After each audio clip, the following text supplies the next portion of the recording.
I know you want to play it, but that's okay. Welcome back to the Unnamed Project, where I got a brand new shirt just for you guys.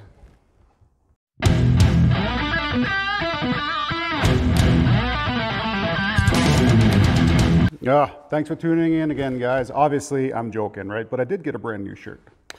We're going to go ahead and continue working on our triple threat custom 3-cylinder. Oh, geez, there's too much to say here, but this thing is awesome. You guys can go ahead, look up here, and you'll get all the videos. Oh, hello. All the videos up to date, right? So it'll bring you up to where we are right now. This is post filming. I got so much time into this week. It is insane. I really hope that you guys feel like it's enough content for you. This is probably, I'm gonna say 40 hours worth of braining and doing stuff and whatnot, right? We got the carburetors and all the associateds, which is insane. And I'm really unhappy because I ended up taking a sled apart even more. Okay, so what's happening with the carbs, right? We got to think about something here. So we have a 3rd cylinder added onto our mix, and the carburetors normally are stuck in this kind of bundle of bolts and rods and coolant passages and fuel, and oh my God, there's so much going on. So it would be as easy, I guess, as just cutting off, you know, one carb and just kind of slamming it in there. I want to do it a little nicer though. So in the theme of what's going on, of putting everything together to make it stronger, I'm going to go ahead and take the 3rd carb that I have. Well, actually, I have 4 carbs right now, but the way these are set up, they're set up in bundles of 2. They're all stuck together for the deuce, right? So I'm going to take one of those completely apart, and then I'm going to figure out exactly where I'm going to put it. Most likely, I'm going to add one on the mag side, but that adds a whole pile of issues with like the airbox and all that nonsense, but we'll get to that problem when we get to it. Let's rip these carbs apart.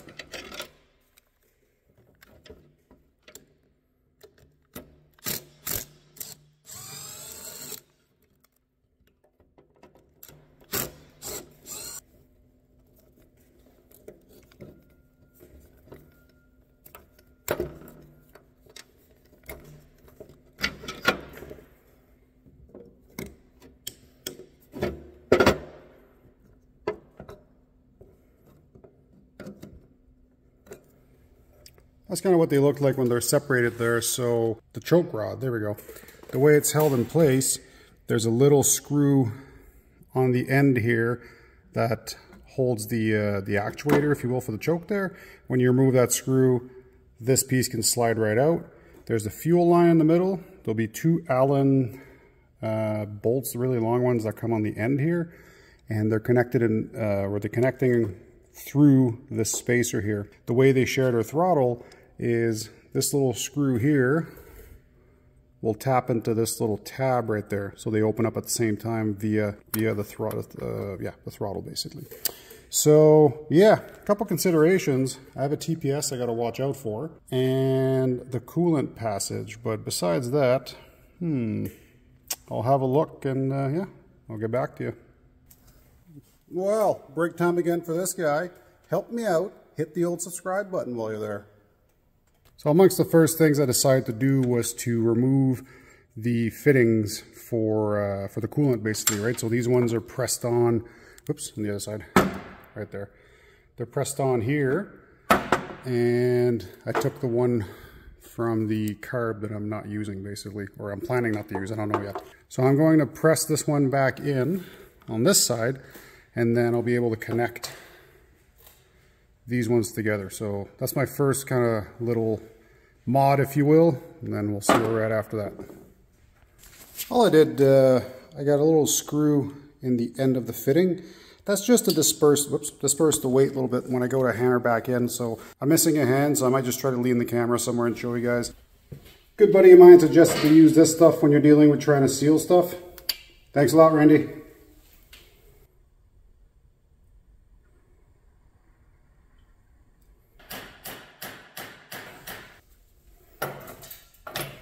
Just like that. Okay, so the fitting we just pressed in is right behind there. So I kind of used it just to hold this 3rd carb. This is the 3rd one. You can see like the TPS is still on here, and the throttle linkage and all that. I'm not quite sure where I'm going to use the throttle linkage just yet, but we're going to use it somewhere. And yeah, so far it's looking like pretty good. I think the next bit I'm going to do here is not worry about the throttle just yet, but try to worry about just holding these 3 carbs together via the little spacer plugs. So I can already tell I'm going to have to shorten one up just a little bit.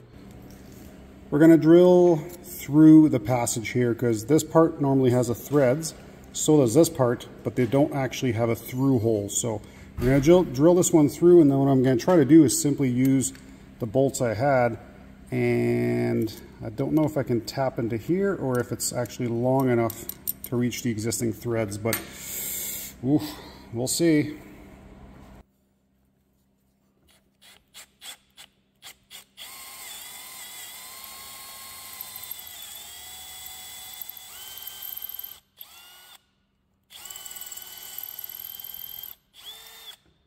I think I might take the carb off. It'll be a little bit easier. There's actually quite a bit more resistance than I thought. Thus far, went ahead and drilled this, and then what I did is I shortened this bolt a little bit. So instead of having, 50% engagement, it now has about, a third. Let's say 30-something% engagement, because it's not big enough to have threads here. So what I did is I drilled into these threads, tapped it from this side, and now I'm extending one of the bolts. So what I'm kind of thinking is that the boots are here and they're going to hold the carbs from moving, and then I think if I just have one bolt on top holding the third one, it will most likely be fine. I'm going to double check and see, like, the warm and fuzzies and all that. It's really important, but for now we're just going to weld this, make it a little bit longer, and fingers crossed.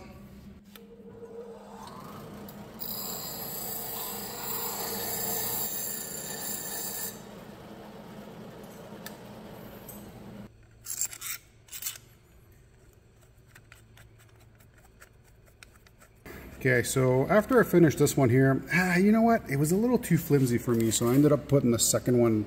You can kind of see in the background there. The carbs are standing up right now because I put the fuel line, the fuel feed in. So that side wasn't open. I wasn't ready to drill it and do all that stuff. So what I did instead is I'm using the original feed.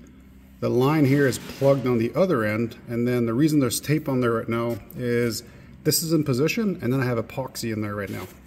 So basically, as the epoxy cures, it won't be able to back up on me anymore. I don't know if that makes sense or not, but the epoxy, when it will set, will simply stop this from backing back up. Yes, in a nutshell. Next little bit here, I'm going to do the choke linkage, I think. All I'm simply going to do is put this rod through, cut it the right length, most likely cut the end, this thing, of the other guy, weld them all together, so then I'll still have one one choke linkage, and just screw back in one of these little doodads there, and then we'll get to the actual throttle. The choke is complete. Like I said, I ended up passing the rod through, and then I welded it on the end here, and then I tacked it. Oh, it's kind of hard to tell there. There we go. I tacked it right there, just so it wouldn't move again. And now if I pull the choke, woo, look at that. All 3 chokes work. Hey, you know what? That's a win. Any way you look at it, I'm happy. That's a win. All right, the throttle linkage. So as you can tell, there's obviously a gap going on right here. And that's where normally this contraption would go, right? So I think what I'll do, because this is like unique to this machine, I'm simply going to weld a little piece from here to there, and same thing on the other side basically, and it'll just move in unison at that point. I got to be very careful not to go too hot though, because I don't know how many seals and whatnot are behind here. Now, this is where a mistake almost did happen.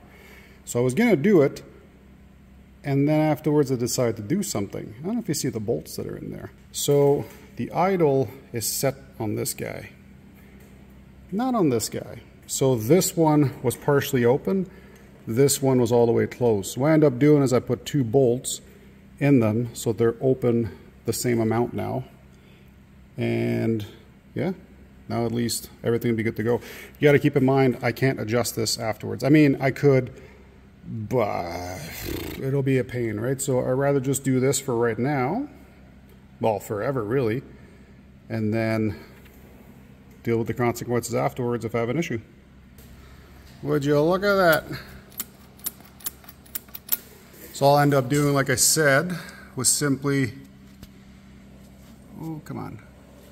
I just booger welded something on there. I might throw another tack on the bolt side of it, but that's more than enough. Like I said, these carbs are now dedicated to this machine, so I don't think I'll ever take them off. And if ever I have to modify this, I can simply just cut that off, and these two carbs are still the original carbs, so yeah, it'll work, I guess.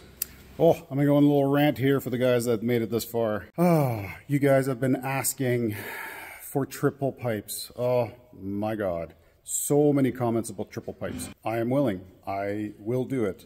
At a condition though. I will do it when my channel hits 1,000 subs. Yep. 1,000 subs is a huge milestone for YouTubers. I don't know if you guys know this, but that's when we can start doing the old monetized thing, right? And it helps out a whole lot. Keep in mind, I'm thousands of dollars into this, and the thought about going with triple pipes, insane. I will build the triple pipes from scratch for you guys onto here. So, check it out. Look down to the screen right now. You see the little subscribe icon.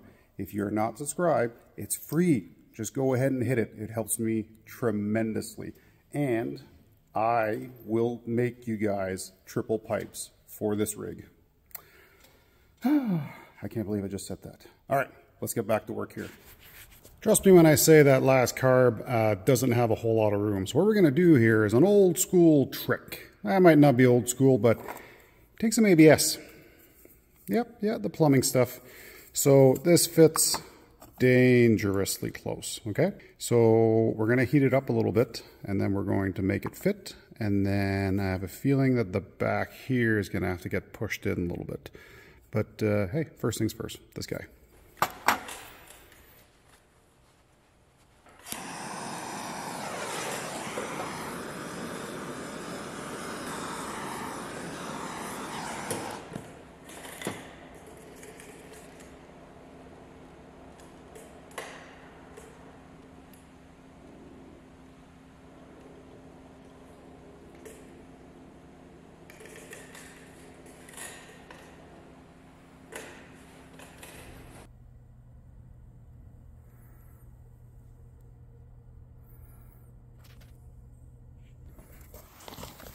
So now all I got left to do, is to try to focus the shot. All I got left to do is going to be to tie that in to the airbox. First though, what I want to do is finish this line. I disconnected this line and I'm going to try to pass it underneath here. But easier said than done, you know? Went ahead and removed the fuel tank so you guys can kind of see a little bit better what's going on here. So this is our added carb. This is the 2 boots-ish that we already have. Again, I slide the completely annihilated airbox back on, or try to. Ooh, might have to cut a little bit more here. All right, excuse the old dirty Cummins that's behind me right now. This is only take 3 of me trying to show you basically how much I had to butcher this airbox to get it to fit. So there's a big old chunk cut out of it, and now it's on. So what I have to do basically is to go ahead and plate all this off. Don't have to worry too much about the bottom there. I think I'm going to go ahead and drill the rivets too, just to open the top. And then afterwards, I got another front half, I guess, you know, the one with the boot and all that stuff. So I'm going to go ahead and try to fit this part onto there afterwards. But I think for first, yeah, let's go ahead and just cut the top off. Update number 36. So took another one of these elbows here and kind of just, you can just slightly see I massaged it a bit with heat there. So I still want the airbox to come out, right? But how? Update number 40. 50, whatever, update. So I am back to, whoopsies, a 2 carburetor airbox. Okay, basically, why did this just happen? So all this is to clear that hose down there. So now, they're not connected obviously, but now this clears. This is not connected yet. So what I'm gonna do is have a plate basically that folds over, would seal against the surface, but it'll be big enough to accommodate this. So basically, this whole intake will be connected to this plate.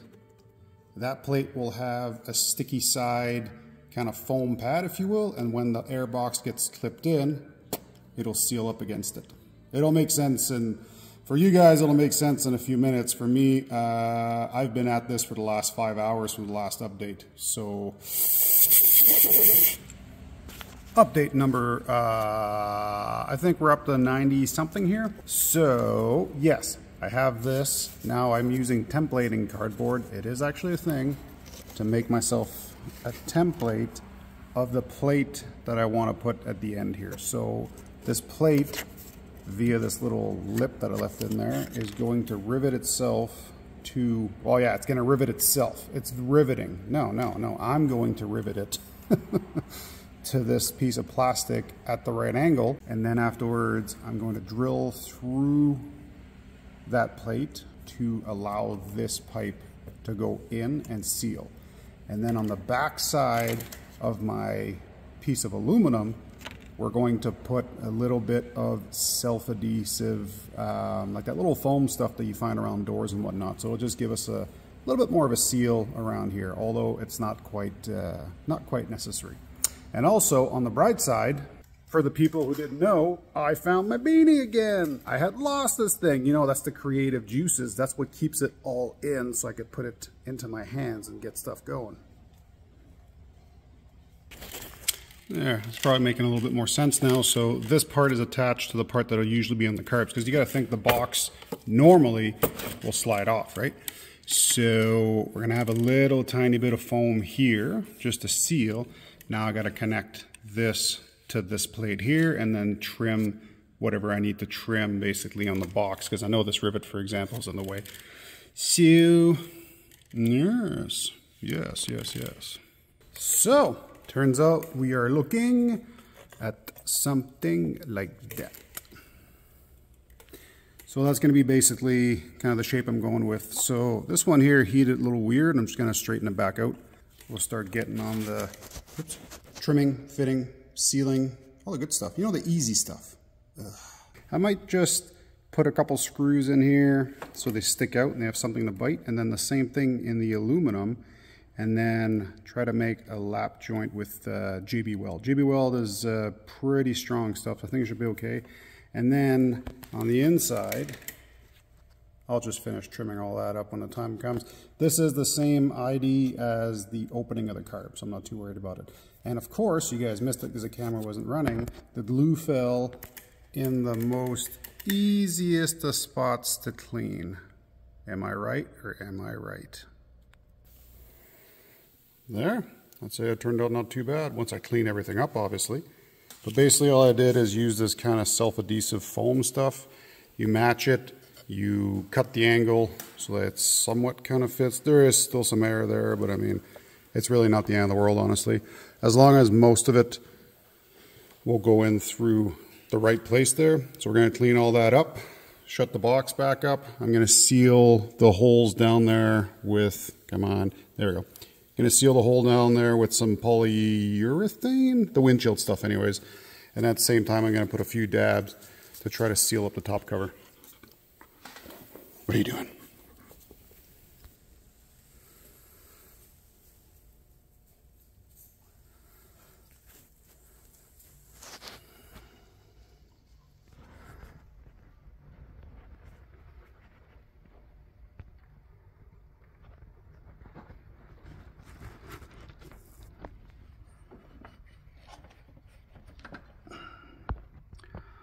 Little bit of fitting. Well, again, that's the end for this week, folks. Ah, man, we got a lot of work done here. I got a lot of work done. This is a lot of hours on my end. Some people commented they want to see more progress. I'm trying to slam in as much progress as I can in here. Oh, it's a lot of stuff to do in your free time. We are getting dangerously close to 500 subs. I cannot wait. That is a huge milestone for me. So really happy about that. We're at the point here after this of putting the engine completely together. Then we're bolting it in. Then we're doing the ignition system. You know what comes in after that? You'll find out pretty soon. Thanks for tuning in. Your man Porter here. We're going to be signing out. Really hope you guys enjoyed this comment because I do it all for you guys after all, right? Go ahead and hit the old subscribe button. And while you're there, leave me a little comment. I love reading through your comments and I reply to every single one of them. Let me know what I can do better. Let me know what's bad. Let me know what's good. And then we'll put a bit more of that in there. Anyways, your man Porter here signing out. We'll see you on the next one.